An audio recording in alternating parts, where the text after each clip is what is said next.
The king's blind daughter was ignored by all until a human guest chose to stand beside her. Elena Vasquez stepped out of the transport ship and felt her breath catch in her throat. The Zephyrian palace stretched before her like something from a dream. Tall crystal towers reached toward the sky, each one glowing with soft blue and purple light. The walls seemed to pulse with gentle energy, creating patterns that danced across the smooth surfaces. Amazing, Elena whispered to herself. She had seen pictures during her training on Earth, but nothing had prepared her for the real thing. Ambassador Elena Vasquez was the first human to visit the Zephyrian Empire.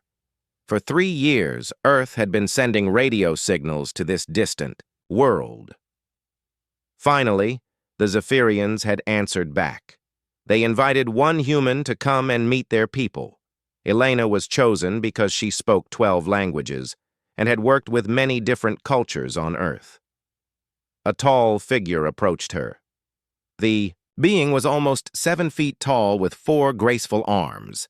Most striking were the patches of skin that glowed with shifting colors. Blues, greens, and gold patterns moved across the alien's face and arms like living art. "Welcome, Ambassador Elena," the figure spoke in careful English. "I am Counselor Thrain. The king waits for you." Elena bowed slightly, the way she had practiced. "Thank you for having me here. This is a great honor." Counselor Thrain's light patches flickered in what Elena hoped was a pleased expression. The alien gestured with 2 of his arms toward the palace entrance. "Please follow me. The ceremony will begin soon." As they walked through corridors made of smooth crystal, Elena saw more Zephyrians. They all had the same tall, elegant build and 4 arms. But what fascinated her most were their light patches. Each being had different patterns. Some flashed quickly, others glowed steady. She realized this must be how they talked to each other. During her training, Elena had learned basic facts about Zephyrian communication. They could speak with words like humans, but their main language was made of light. The patterns on their skin told stories, shared feelings, and showed their place in society. "Your light patterns are beautiful," Elena said to Counselor Thrain as they walked. The alien's lights grew brighter. "You are kind to say so. It is unusual for someone without light speech to understand its importance." They entered a vast throne room that took Elena's breath away. The ceiling disappeared into darkness high above. Hundreds of Zephyrians filled the space, their combined light patterns creating a spectacular display. It was like standing inside a galaxy of stars. At the far end sat King Zephyr on a throne made of pure crystal. His light patches were more complex than any Elena had seen. Gold and silver patterns flowed across his skin in ways that seemed almost royal. Around him stood other important-looking Zephyrians, all flashing their own impressive displays. "Approach." King Zephyr's voice carried easily across the large room. Elena walked forward, aware that hundreds of alien eyes watched her every step. The Zephyrians whispered to each other through their light language, creating a soft shimmer in the air around. Her King Zephyr spoke in English when she reached the throne. "Elena Vasquez of Earth, you are welcome in our empire. We hope this meeting brings friendship between our peoples." Elena bowed deeply. "Your Majesty, I bring greetings from Earth and all humanity. We are honored by your invitation." The king's light patches pulsed approvingly. Other nobles around the throne flashed their own lights in what seemed like agreement. For the next hour, Elena participated in various ceremonies. She watched traditional Zephyrian dances where performers created stunning light shows with their bodies. She tasted strange but delicious food that glowed softly on her plate. Everyone was polite and interested in the strange human visitor. But during all of this, Elena noticed something others seemed to miss. In a corner of the great throne room, far from the bright displays and happy crowds, sat a lone figure. Unlike every other Zephyrian Elena had seen, this one had no light patches at all. The being sat perfectly still on a simple stone bench, hands folded in her lap. She wore a plain dark dress while everyone else wore clothing that sparkled with built-in lights. Elena found herself glancing toward the corner again and again. The figure was clearly female and appeared young. But what struck Elena most was how completely alone she seemed. Not one person approached her. Not one Zephyrian even looked in her direction. As the ceremony continued, Elena watched this mysterious figure.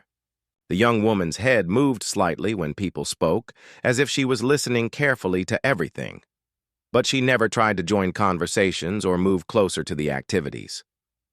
"Who is that?" Elena finally asked Counselor Thrain during a quiet moment. Thrain followed Elena's gaze and his light patches dimmed. "That is Princess Lirelai, the king's youngest daughter. She is—" He paused, seeming to search for words. "She is without light, born with no ability to speak properly." Elena felt a chill of sadness. "She can't communicate?" "Not in our way," Thrain said softly.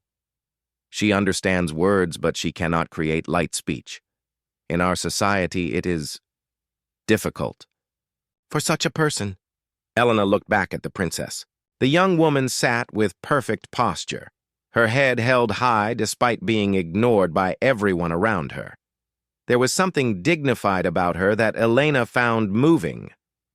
"Does she attend all court events?" Elena asked.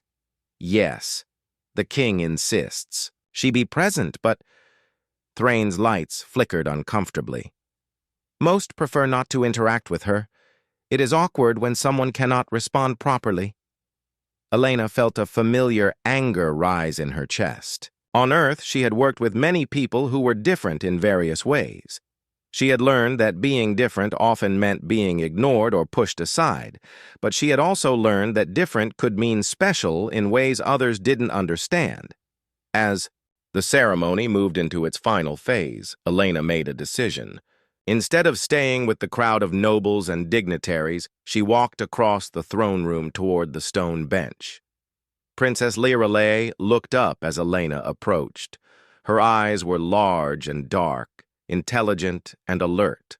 Up close, Elena could see that while the princess had no light patches, her skin was beautiful in its own way, smooth and pale like polished marble. "Hello," Elena said softly, sitting down on the bench beside the princess. "I'm Elena. I'm visiting from Earth." Princess Lirelai stared at her for a moment, clearly surprised that someone had approached. Then she smiled, the first genuine smile Elena had seen since arriving at the palace. "Hello, Elena from Earth," the princess said in a voice like music. "I am Lirelai. Welcome to our world." Elena smiled back. Around them, the throne room continued to shimmer with light conversation. But for the first time since arriving, Elena felt like she was having a real conversation. Something told her that this meeting would change everything. The next morning, Elena woke early in her guest chambers. Sunlight streamed through crystal windows, painting rainbow patterns on the walls. She had spent most of the night thinking about her brief conversation with Princess Lirelai. Something about the princess stayed in her mind. After breakfast, Elena was supposed to meet with trade ministers to discuss sharing technology between Earth and the Zephyrian Empire. But first, she wanted to find the princess again. Elena explored the palace halls, following crystal pathways that branched in all directions. The building was like a maze made of light and stone. Several times she got lost and had to ask servants for directions. Each time she mentioned looking for Princess Lirelai, and each time the servants looked uncomfortable. "The princess keeps to herself," one servant told Elena. "She spends time in the Eastern Gardens, but most people do not go there." Elena found the Eastern Gardens after an hour of searching. They were quieter than the rest of the palace, with fewer people walking around. Plants with silver leaves grew in neat rows, and small fountains made gentle water sounds. The air smelled sweet like flowers. Princess Lirelai sat beside a fountain, her fingers trailing in the water. She wore another simple dress, this one deep blue like the night sky. Her head was tilted slightly, as if she was listening to something. Elena couldn't hear. "Good morning, Princess," Elena said softly as she approached. Lirelai turned toward Elena's voice and smiled. "Elena from Earth, you found me." "I hope you don't mind," Elena said, sitting on the fountain's edge near the princess. "I enjoyed talking with you yesterday." "I do not mind at all," Lirelai said. "It has been a long time since someone wanted to have a conversation with me." Elena felt sad hearing this. "How long?" Lirelai thought for a moment. "Perhaps 3 years, since anyone spoke to me for more than a few minutes. Servants give me messages from my father sometimes, but they speak quickly and leave." "That must be very lonely," Elena said gently. "Sometimes," Lirelai admitted, "but I have found other ways to understand the world around me." Elena was curious. "What do you mean?" Lirelai stood up and walked to a nearby tree. She placed her hand on its trunk and closed her eyes. "This tree is healthy and strong. Its roots go deep into the ground, but there is a weak spot on the north side where insects have been eating the bark." Elena looked at the tree. She could see what Lirelai described, but only after the princess pointed it out. "How did you know that just by touching it?" "I feel things others cannot," Lirelai explained. "When I touch the tree, I sense the flow of water inside it. I can tell where it is strong and where it needs help." Elena was amazed. "That's incredible." Lirelai smiled shyly. "My people think it is strange. They say I imagine things because I cannot see light speech." "But you're not imagining it," Elena said firmly. "You really can sense these things." For the next hour, Princess Lirelai showed Elena more of her unusual abilities. She could tell when storms were coming by feeling changes in the air pressure. She knew when people were sad or happy by sensing small changes in their body heat and breathing. She could even find lost objects by following their energy traces. "Watch this," Lirelai said, walking to the center of the garden. She closed her eyes and stood very still. After a moment, she pointed toward a thick bush. "There is something metal hidden in there." Elena pushed through the bush's branches and found a small silver bracelet caught on a twig. "How did you know?" "Metal has its own energy," Lirelai explained. "I can feel it like a tiny song in my mind." Elena stared at the princess with new respect. "These aren't strange abilities. They're gifts. Amazing gifts." Lirelai looked surprised. "Gifts? On Earth, we have people who can do special things too," Elena said. "Some people can hear sounds others cannot. Some can see tiny details that most people miss. Some are incredibly good at understanding how others feel. We call these gifts and we value them." Princess Lirelai sat down again, looking thoughtful. "My people only value light speech. If you cannot make light patterns, they think you are incomplete." "But you're not incomplete," Elena said. "You're just different, and different can be wonderful." They talked more about their worlds. Elena described Earth's many cultures and how humans learn to appreciate different abilities. Lirelai shared stories about Zephyrian history and traditions. Elena was surprised by how much the princess knew about politics and trade. "You understand these things very well," Elena commented after Lirelai explained a complex trade agreement. Lirelai looked around to make sure no one was listening, then leaned closer to Elena. "Can I tell you a secret?" Elena nodded. "I have been helping my father for years," Lirelai whispered. "When there are problems in the kingdom, I write suggestions and give them to servants to deliver anonymously. My father thinks they come from wise advisors, but really they come from me." Elena's eyes widened. "What kind of problems have you helped solve?" "Last year, 2 provinces were arguing about water rights," Lirelai said.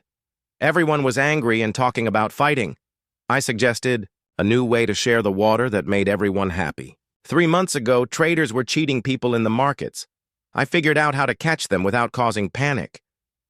That's incredible, Elena said. Why don't you tell your father these ideas come from you? Lyralay's expression grew sad.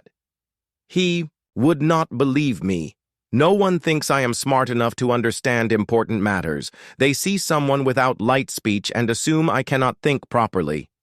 Elena felt angry on the princess's behalf. This brilliant young woman was solving major problems, but her own family didn't know because they had already decided she wasn't capable.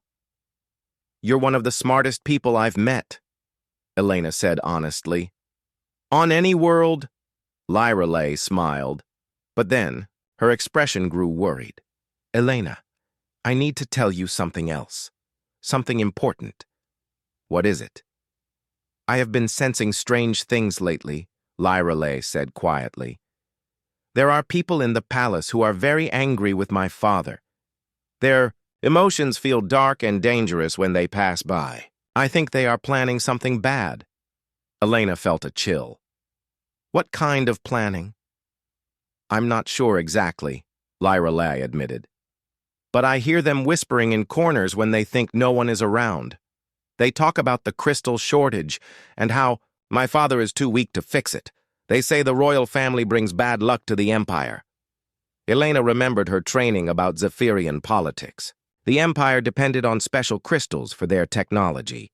If there was a shortage, it could cause serious problems. Have you told anyone about this? Elena asked. Lyralay shook her head. Who would believe me? I am just the defective princess, who sits in corners. Elena reached out and gently took Lyralay's hand. You are not defective. You are observant and intelligent. And I believe you. For the first time since Elena had met her, Princess Lyralay looked like she might cry, but they were happy tears. Thank you, Lyralay whispered. Thank you for seeing me. Elena squeezed her hand. Thank you for trusting me. As they sat together by the fountain, Elena realized that this friendship was becoming the most important part of her mission. She had come to the Zephyrian Empire to build bridges between worlds. But maybe the most important bridge would be helping one remarkable princess find her voice. And if there really was trouble brewing in the palace, Elena suspected they would need each other more than either of them knew.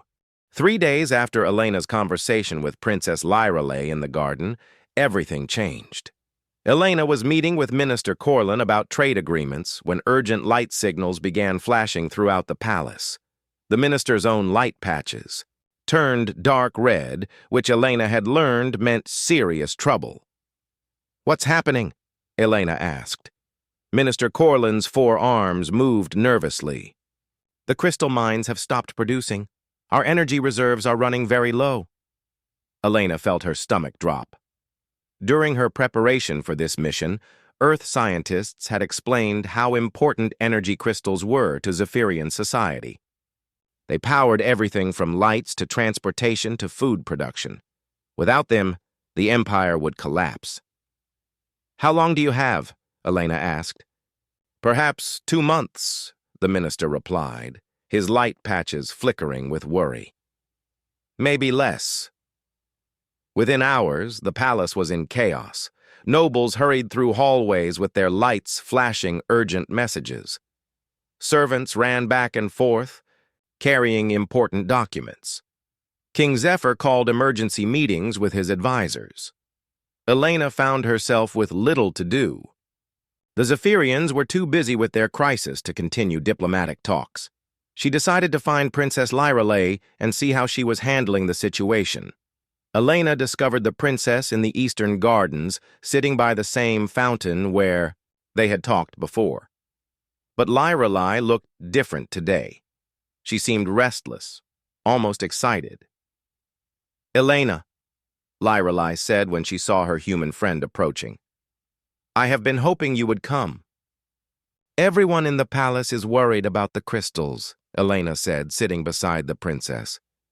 How are you feeling about all this? Lirelai leaned closer and lowered her voice. I know where to find more crystals. Elena stared at her. What do you mean? For months I have been sensing something strange in the northern mountains, Lirelai explained. There is a place where the earth sings with crystal energy, much stronger than the old mines. Elena's heart began beating faster. Are you sure? Very sure, Lirelai said firmly. I can feel it even from here, like a bright song in my mind. But every time I try to tell someone, they dismiss me. Yesterday I tried to speak to my father's advisors, but they told me not to bother them with imaginary stories. Elena felt frustrated for her friend. Have you tried talking to your father directly? Lirelai shook her head sadly. He is too busy with important meetings, and even if he had time, he would not believe me. No one thinks I understand anything about crystals or mining. Elena stood up and began pacing. This was incredible news, but also a terrible problem. If Lirelai was right about the crystal location, she could save the entire empire. But if no one would listen to her, the information was useless. We need to find a way to make them listen, Elena said. Before Lirelai could answer, they heard footsteps approaching. Elena turned to see 3 Zephyrian nobles walking toward them. Their light patches were flashing, and what Elena had learned were angry patterns. The leader was Lord Vex, one of the wealthiest nobles in the empire. His lights pulsed with gold and red patterns that seemed somehow unpleasant to Elena. Ambassador, Elena, Lord Vex said in his smooth voice. We have been looking for you. What can I do for you, Lord Vex? Elena replied politely. Lord Vex's companions moved to stand on either side of him. Their lights flickered in synchronized patterns that excluded Elena and completely ignored Princess Lirelai. We wanted to discuss the future of human-Zephyrian relations, Lord Vex said. This crystal crisis changes everything. The current royal family has brought disaster upon our empire. Perhaps it is time for new leadership. Elena felt alarm bells ringing in her mind. This sounded like the plotting Lirelai had sensed. I'm just here as a diplomatic observer, Elena said carefully. Earth doesn't get involved in internal politics. Of course, Lord Vex smiled, but his light patterns remained cold. We simply wanted you to understand that changes may be coming. It would be wise to distance yourself from certain elements of the current court.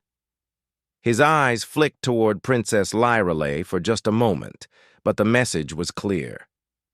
I appreciate your concern, Elena said, keeping her voice steady. But I make my own decisions about friendships. Lord Vex's lights flashed with what Elena was sure was annoyance. The princess is a symbol of the royal family's weakness, born defective, unable to contribute anything meaningful. Some say her very existence brought this curse upon our empire.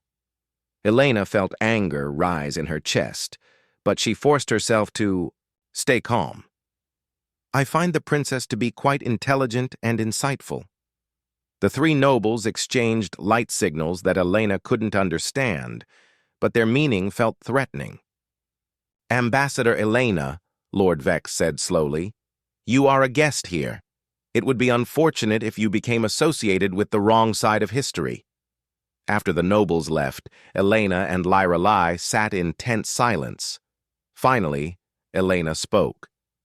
They're planning something bad, aren't they? Lirelai nodded. I can feel their intentions. They want to remove my father and take control. They think the crystal crisis gives them the perfect opportunity. Elena thought hard. Her training told her to stay neutral and report back to Earth. But her heart told her something different. Here was a brilliant young woman who could save an entire empire, but no one would listen because of their prejudices. And here were conspirators trying to use fear and crisis to seize power. Lirelai, Elena said quietly, what if we could prove you're right about the crystals? What if we could show everyone that you found the solution they need? Lyrelai looked hopeful, but scared. How? No one will believe us. Elena smiled, feeling the familiar human determination that had helped her species survive so many challenges. We don't need them to believe us at first. We need proof they can't ignore. What kind of proof? We go to the northern mountains ourselves, Elena said. We find your crystal formation and bring back samples. Then even Lord Vex and his friends can't dismiss you. Lyrelai's eyes widened. That would be dangerous. The mountains are difficult to travel, and if the nobles discover what we're doing, they might try to stop us, Elena agreed. But if we don't try, your empire falls, and those conspirators get what they want. Lyrelai was quiet for a long moment, thinking. Then she stood up with new determination in her posture. You would really do this? Risk yourself to help me prove I'm not useless? Elena took her friend's hand. You're not useless. You're extraordinary, and yes, I'll help you prove it. That night, Elena lay awake in her chambers making plans. Tomorrow, there would be another emergency council meeting about the crystal crisis. Lord Vex and his allies would probably push harder for their agenda, and somewhere in the northern mountains, energy crystals waited to be discovered. Elena had come to the Zephyrian Empire as a diplomat. But sometimes diplomacy meant more than just talking. Sometimes it meant standing up for what was right, even when it was risky. She thought about Princess Lyrelai alone for so many years, her gifts ignored and dismissed. Elena had learned that humans often found their greatest strength when they fought for others who couldn't fight for themselves. Tomorrow they would begin their real mission, not the one Earth had sent her for, but the one her heart demanded. The storm was gathering, but Elena was ready to face it alongside the most remarkable person she had ever met. Elena and Princess Lyrelai left the palace before dawn, when the hallways were empty and most people were still sleeping. Elena had told Counselor Thrain she was taking a short trip to see Zephyrian countryside for her cultural report. Lyrelai had simply walked out through the eastern gardens, as she often did. They met at the transport station outside the city. Elena had arranged for a small flying vehicle, telling the rental agent she wanted to explore the northern regions. The agent looked surprised when he saw Princess Lyrelai with her, but he was too polite to ask questions. Are you ready? Elena asked as they climbed into the transport. Lyrelai nodded, though Elena could see she was nervous. I have never been this far from the palace before. Elena started the engine, grateful for the flight training Earth had given her before this mission. The transport lifted smoothly into the morning sky. As they flew north, the crystal cities below grew smaller. Soon they were flying over wild countryside with silver forests and blue rivers. Lyrelai sat with her eyes closed, one hand pressed against the transport's window. The crystal song is getting stronger, she said softly. We are going the right way. After 2 hours of flying, they reached the northern mountains. The peaks were tall and sharp, covered with strange purple plants that Elena had never seen before. The landscape looked ancient and mysterious. There, Lyrelai said suddenly, pointing toward a valley between two peaks. The crystals are in that valley. Elena guided the transport down into the valley. As they descended, she noticed something odd. The plants here were much larger and more colorful than elsewhere. Everything seemed to glow with extra life. The crystal energy feeds the plants, Lyrelai explained, sensing Elena's curiosity. That is why this place looks so alive. They landed near a wall of dark rock that formed one side of the valley. Elena looked around but saw nothing that looked like crystal mines or formations. I don't see anything, Elena said. Lyrelai smiled and walked to the rock wall. She placed both hands against the stone and closed her eyes. The crystals are inside the mountain. There is a cave entrance, but it is hidden. For 10 minutes, Lirelei moved along the wall, feeling the rock with her hands. Finally, she stopped and pressed against what looked like solid stone. With a deep rumbling sound, a section of the wall swung inward, revealing a dark tunnel. "Amazing," Elena breathed. "How did you know?" "The crystals told me," Lirelei said simply. "Their energy creates patterns in the rock. I just had to find the right pattern." Elena pulled out the light device she had brought from the transport. As they entered the tunnel, the light beam revealed walls covered with sparkling veins of blue and green crystal. The formations were more beautiful than anything Elena had ever seen. "This is incredible," Elena said, her voice echoing in the tunnel. "There are enough crystals here to power your empire for 100 years. Lirelei was touching the crystal veins, her face peaceful and happy. "They sing so beautifully here. I have dreamed of this place for months." Elena broke off several crystal samples and put them in her bag. These would be proof that Lirelei had found what the Empire desperately needed. As they prepared to leave the cave, Lirelei suddenly grabbed Elena's arm. "Wait, someone is coming." Elena listened, but heard nothing. "Are you sure?" "2 transports approaching the valley," Lirelei said urgently, "and the people in them feel angry and dangerous." Elena's heart sank. Somehow Lord Vex and his allies had discovered their plan. They hurried back to their transport, but as they reached the valley floor, 2 other vehicles landed nearby. Lord Vex emerged from one, along with several other nobles Elena recognized from court. They did not look happy. "Ambassador Elena," Lord Vex called as he approached, "you are very difficult to find." Elena stepped protectively in front of Princess Lirelei. "Lord Vex, what brings you to the mountains?" "We followed you, of course," Lord Vex replied smoothly. "When we heard you had left the city with the defective princess, we became concerned for your safety." Elena noticed that the other nobles were spreading out to surround them.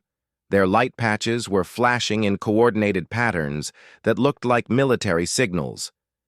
"We found what we came looking for," Elena said, patting her bag with the crystal samples. "Princess Lirelei led us to a massive crystal formation, enough to solve the Empire's energy crisis." Lord Vex laughed, a cold sound that echoed off the mountain walls. "How convenient. The worthless princess suddenly discovers what our best miners could not find." "It's true," Elena insisted. "I have samples to prove it." "Samples can be faked," Lord Vex said, "but it does not matter now. By tomorrow, King Zephyr will be removed from power. The people have lost faith in his ability to solve this crisis." Elena felt a chill of fear. "You're planning to overthrow him." "We are planning to save our empire," Lord Vex corrected. "And you, Ambassador, will not interfere." One of the other nobles stepped forward with what looked like restraints made of crystal rope. Elena realized they planned to capture both her and Lirelei to prevent them from returning to the palace with news of the crystal discovery. But Princess Lirelei had been listening carefully to everything. Suddenly, she moved away from Elena and placed her hands against the mountain wall again. "What is she doing?" Lord Vex demanded. Elena watched as Lirelei closed her eyes and concentrated. The crystal veins in the rock began to glow brighter. Then, with a deep thrumming sound, the entire mountain began to resonate with crystal energy. "She's awakening the crystal formation," Elena realized with amazement. The glow from the mountain grew brighter and brighter, visible even in daylight. It was a signal that could be seen for miles in every direction. Lord Vex and his nobles backed away nervously as the mountain continued to pulse with light. "Impossible," one of them whispered. "No one can control crystal energy directly." Lirelei opened her eyes and smiled at Elena. "Now everyone will know where the crystals are. Even if they stop us, others will come to investigate the light." Elena felt a surge of pride for her friend. This was exactly the kind of clever thinking that had helped humans survive and thrive on Earth. But Lord Vex was not finished. "Seize them both," he ordered his companions. "We will deal with this later." The nobles moved forward, but Elena had an idea. She pulled out her communication device and activated its emergency beacon. "This device is sending a signal directly to Earth," she announced loudly. "If anything happens to me, my government will know exactly who was responsible." The nobles hesitated. They might be willing to overthrow their own king, but starting a war with Earth was a much bigger risk. Elena pressed her advantage. "Princess Lyralai has just solved your empire's greatest crisis. She has found enough crystals to power your civilization for generations. And instead of thanking her, you want to capture her because she threatens your political plans." She looked directly at each of the nobles in turn. "History will remember how you responded to this moment. Do you want to be remembered as the ones who helped save the empire, or the ones who tried to stop its salvation?" For a long moment, no one moved. The mountain continued to pulse with crystal light, proof that everything Elena and Lyralai claimed was true. Finally, one of the younger nobles stepped back. "Lord Vex, perhaps we should reconsider." Other nobles began to murmur agreement. They could see the crystal formation with their own eyes. They could see that the defective princess they had dismissed had accomplished something their experts could not. Lord Vex's light patches flickered with fury, but he was outnumbered now. Even his own allies were having doubts. "This is not over," he said to Elena and Lyralai, "but we will return to the palace and discuss these developments with the king." As the nobles retreated to their transports, Elena put her arm around Princess Lyralai's shoulders. "You did it," Elena said proudly. "You proved yourself to everyone." Lyralai smiled, her face glowing with happiness and the reflected light of the Crystal Mountain. "We did it together. I could never have been brave enough without you." Elena looked at the pulsing mountain, then at her remarkable friend. "I think we make a good team." As they flew back toward the palace, Elena knew their adventure was far from over. They still had to convince King Zephyr and the court to listen to Lyralai. They still had to stop Lord Vex's conspiracy completely. But for the first time since arriving on this world, Elena felt truly confident. She had seen what could happen when different abilities worked together. She had seen what Princess Lyralai could accomplish when someone believed in her. The storm was not over yet, but the light was beginning to break through the darkness. Elena and Princess Lyralai arrived at the palace to find chaos waiting for them. Word of the glowing mountain had spread quickly throughout the empire. People were gathering in the streets, pointing toward the northern horizon where crystal light still pulsed against the sky. King Zephyr was waiting in the throne room with his full council. His light patches flickered with confusion and hope as Elena and Lyralai approached the crystal throne. "Father," Princess Lyralai said, her voice stronger than Elena had ever heard it, "I have found the crystals our empire needs." The court fell, silent. Hundreds of nobles stared at the princess who had been invisible to them for so long. Many looked shocked that she was speaking publicly at all. King Zephyr leaned forward on his throne. "Lyralai, what are you saying?" Elena stepped beside her friend, pulling the crystal samples from her bag.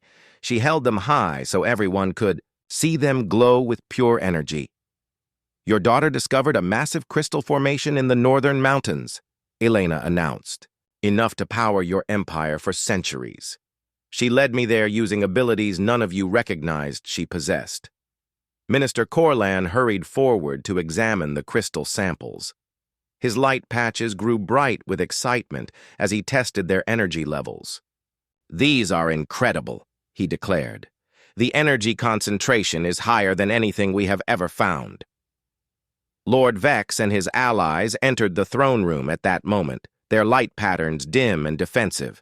Elena noticed that several nobles who had supported the conspiracy, now kept their distance from Lord Vex. King Zephyr turned to Lord Vex with flashing lights that Elena was sure meant anger. "Lord Vex, we followed your transport signals. You left the palace without permission during a crisis. Explain yourself." Lord Vex's composure cracked slightly. "Your Majesty, I was investigating reports of activity in the northern regions." "You were trying to stop us from bringing back proof of the crystal discovery," Elena said clearly. "Lord Vex and his allies have been planning to overthrow you, using the crystal crisis as their excuse." Gasps echoed through the throne room. Light patterns flashed in shock and outrage throughout the assembled court. King Zephyr's lights turned the dangerous red color Elena had learned meant serious anger. "Is this true, Lord Vex?" "The princess is defective," Lord Vex said desperately. "She cannot possibly have found what our best miners could not locate. This is some kind of trick." Princess Lyrelay stepped forward, and for the first time in her life, she spoke to the full court with confidence. "I am not defective," she said, her voice carrying clearly through the vast room. "I am different, and my differences allowed me to sense what others could not." She gestured toward the windows where the distant mountain light was still visible. "I can feel crystal energy the way you see light patterns. I can sense emotions the way you taste food. I can predict weather changes by feeling air pressure. These are not weaknesses, they are gifts." Elena watched as understanding slowly dawned on faces throughout the court. Some nobles looked ashamed. Others appeared amazed. A few seemed genuinely curious about abilities they had never imagined. Minister Corland spoke up. "Your Majesty, I have tested these crystal samples thoroughly. They are genuine and incredibly powerful. If Princess Lyrelay truly found this formation?" "She did," Elena said firmly. "I witnessed her abilities myself. She can sense things no scanning equipment could detect. She solved the Empire's greatest crisis using talents you all dismissed." King Zephyr stood from his throne and walked slowly toward his youngest daughter. For the first time Elena could remember, his light patterns were gentle and warm when he looked at Lyrelay. "My daughter," he said softly, "I have failed you terribly. I should have listened. I should have tried to understand your gifts instead of seeing only what you lacked." Princess Lyrelay's eyes filled with tears, but they were happy tears. "I forgive you, Father. I just want to help our people." The king turned to address the full court. "Let this be a lesson to all of us. We have been so focused on traditional ways of seeing and communicating that we nearly missed the greatest discovery in our history. From now on, we will value different abilities, not dismiss them." Lord Vex made one last desperate attempt. "Your Majesty, surely you cannot trust the Empire's future to someone who cannot even speak properly." But his remaining allies had already abandoned him. The evidence was too clear, and the mood of the court had shifted completely. "Lord Vex," King Zephyr said coldly, "you will be tried for conspiracy and treason. Remove him from my sight." As guards escorted Lord Vex away, the king turned back to Elena and Princess Lyrelay. "Ambassador Elena," he said formally, "your mission here has succeeded beyond anyone's expectations. You have not only opened communications between our peoples, but you have helped us discover abilities within our own society that we never knew existed." Elena bowed respectfully.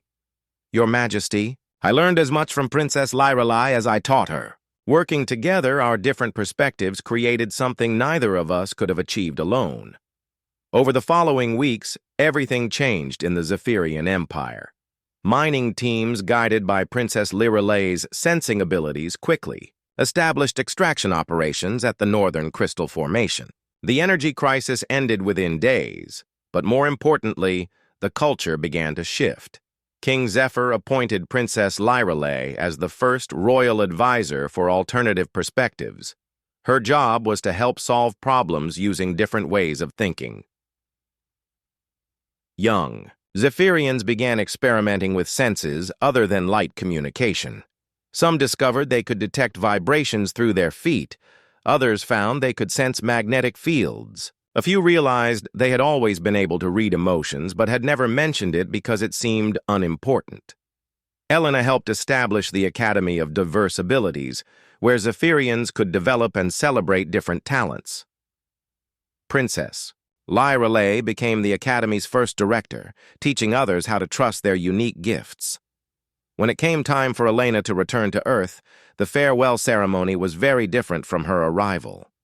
Princess Lyra Lay stood beside her father on the throne platform, wearing robes that sparkled with embedded crystals from her discovery.